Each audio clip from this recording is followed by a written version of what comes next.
Hello friends, this is Music Man from his man cave. There's my special effects. How'd you like that? Anyway, guess what? There's a new hero in town, Metro Man. And there's also a new villain, Megamind, who's gonna win in the epic duel of good and evil. Coming right at you.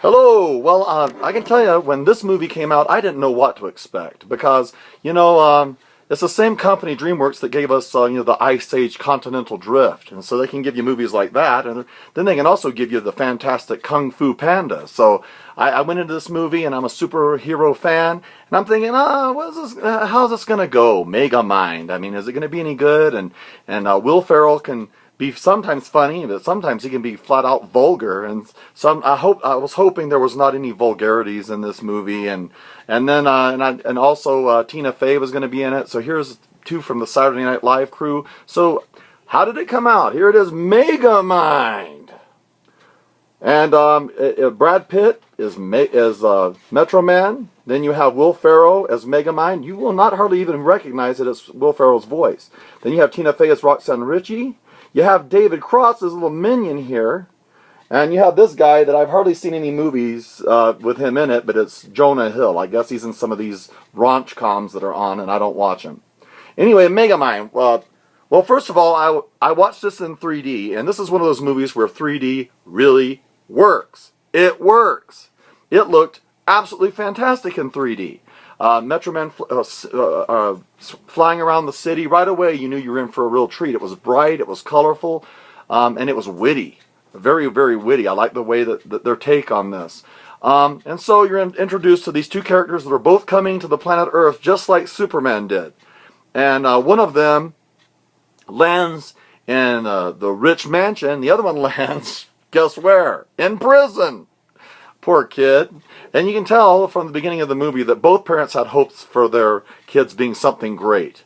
And so they're both there, and they grow up, and of course, Megamind is, you can tell right away he's a great kid, but he's just misunderstood. He's the last one to be picked on everything. And Metro Man, actually as a kid, is just a jerk.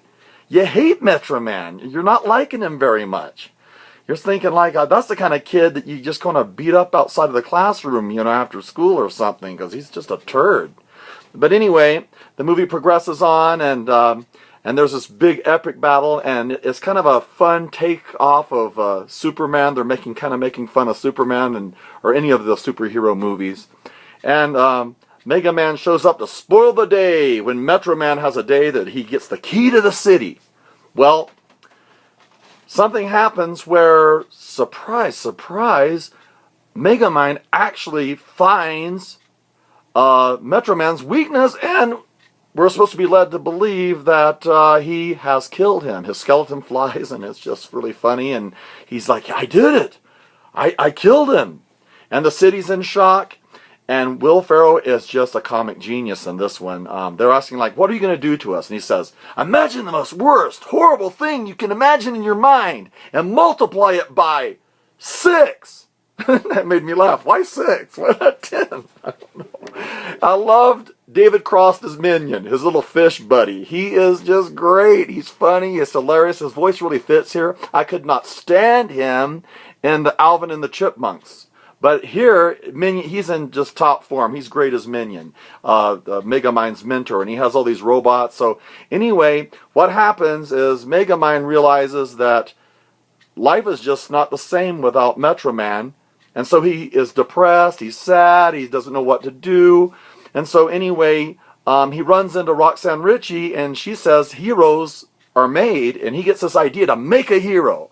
So who does he choose? The doofus Jonah Hill to be the hero. And this is when it gets really funny, because you have some takes from The Godfather. He actually has this watch that'll change him into different people, and he's like, I am your father, making fun of The Godfather, Marlon Brando's movie.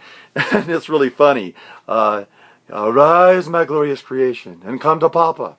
That killed me. I absolutely killed me. I was laughing the whole time. And then when he was trying to train this new hero, Jonah Hill as Titan, and he's actually burning his face off, and you see Will Ferrell's character, Megamind, sitting there looking like this. I mean, it's just really funny. It's just witty. So, Megamind decides he's going to create a hero, and in the meantime, he starts to get to know Roxanne Ritchie. And you won't believe this, but they actually develop a relationship.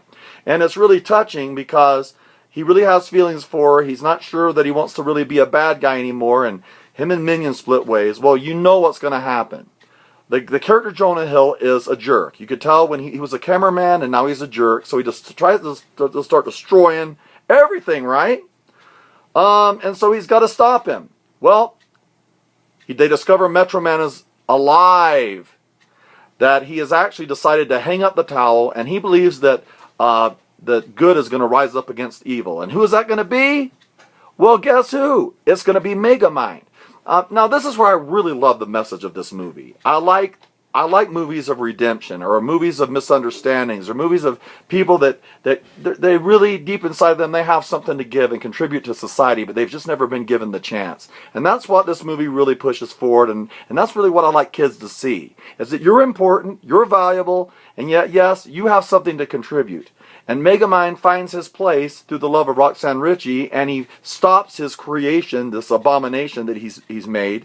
And the movie is just a great, family-friendly, witty comedy, and there is no vulgarities in it. Good job, Will Ferrell. You made Elf, and now you made this one. I want Mega Man 2. Where's my Mega Man 2?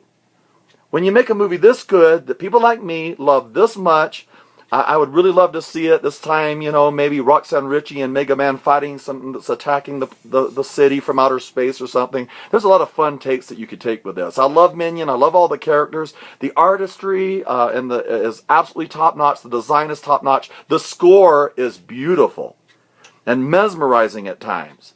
And so I give Megamind a 10 out of 10. And I will tell you, it's worth every point. It is a great flick. Kids will love it. Parents will love it. Watch it again. I buy it on Blu-ray, just like I did.